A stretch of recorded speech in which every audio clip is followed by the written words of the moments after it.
بسم اللہ الرحمن الرحیم۔ السلام علیکم۔ دنیا و آخرت کی خیر و بھلائی پانے کے 10 کلمات۔ حضرت سیدنا یعقوب بن عبد الرحمن رحمۃ اللہ تعالیٰ علیہ فرماتے ہیں کہ میں نے حضرت محمد بن حسان رحمۃ اللہ تعالیٰ علیہ کو یہ ارشاد فرماتے ہوئے سنا کہ مجھے حضرت سیدنا معروف کرخی رحمۃ اللہ تعالیٰ علیہ نے ارشاد فرمایا، کیا میں تمہیں 10 ایسے کلمات نہ سکھاؤں کہ جن میں سے 5 دنیا اور 5 آخرت کے لیے ہیں؟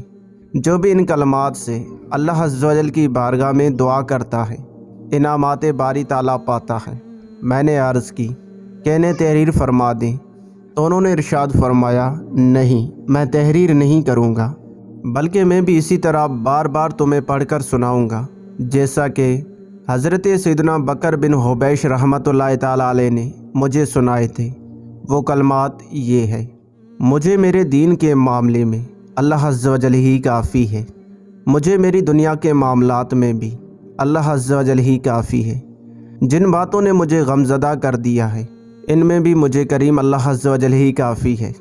مجھ پر سرکشی اختیار کرنے والے کے معاملے میں بھی مجھے حکمت و قوت والا اللہ عز و جل ہی کافی ہے،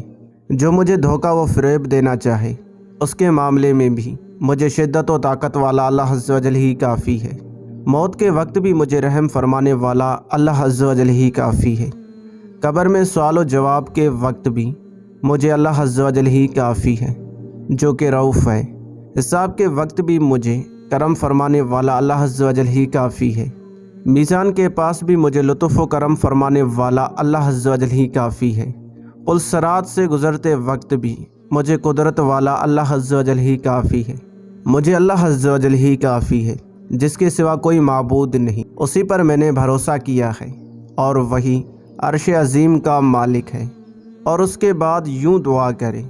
اے اللہ عز و جل، اے گمراہوں کو ہدایت دینے والے اور اے گناہگاروں پر رحم فرمانے والے، اے خطا کاروں کی خطائیں معاف فرمانے والے، اے عظیم و قدر و منزلت کے مالک، اپنے اس بندے اور تمام مسلمانوں پر رحم فرما اور ہمیں ان رزق دیے گئے زندوں میں سے بنا دے جن پر تو نے انعام فرمایا، یعنی نبیوں، صدیقوں، شہیدوں اور نیک لوگوں میں سے۔ آمین یا رب العالمین۔ منقول ہے کہ حضرت سیدنا عتبہ غلام رحمۃ اللہ تعالیٰ علیہ کو خواب میں دیکھا گیا تو انہوں نے دخول جنت کا سبب پوچھنے پر بتایا کہ میں انہی دعاؤں کی برکت سے جنت میں داخل ہوا ہوں۔ مذکورہ دعا کے بعد یہ دعا مانگی: اے اللہ عز و جل، اے مخفی و پوشیدہ اشیاء کو جاننے والے، اے درجات کو بلند کرنے والے، اے عرش کے مالک، روح تیرے حکم سے تیری منشا و مرضی کے مطابق تیرے بندوں میں ڈالی جاتی ہے، اے گناہ معاف کرنے والے اور اے توبہ قبول فرمانے والی ذات بابرکت، اے سخت عذاب کے مالک، تیرے سوا کوئی معبود نہیں، تیرے ہی طرف لوٹنا ہے۔ حضرت سیدنا ابراہیم صاغ رحمۃ اللہ تعالیٰ علیہ کو کسی نے خواب میں دے کر پوچھا، آپ کو کس شے کے سبب نجات ملی؟ تو آپ رحمۃ اللہ تعالیٰ علیہ نے بتایا کہ یہی مذکورہ دعائیں میری نجات کا سبب ہیں۔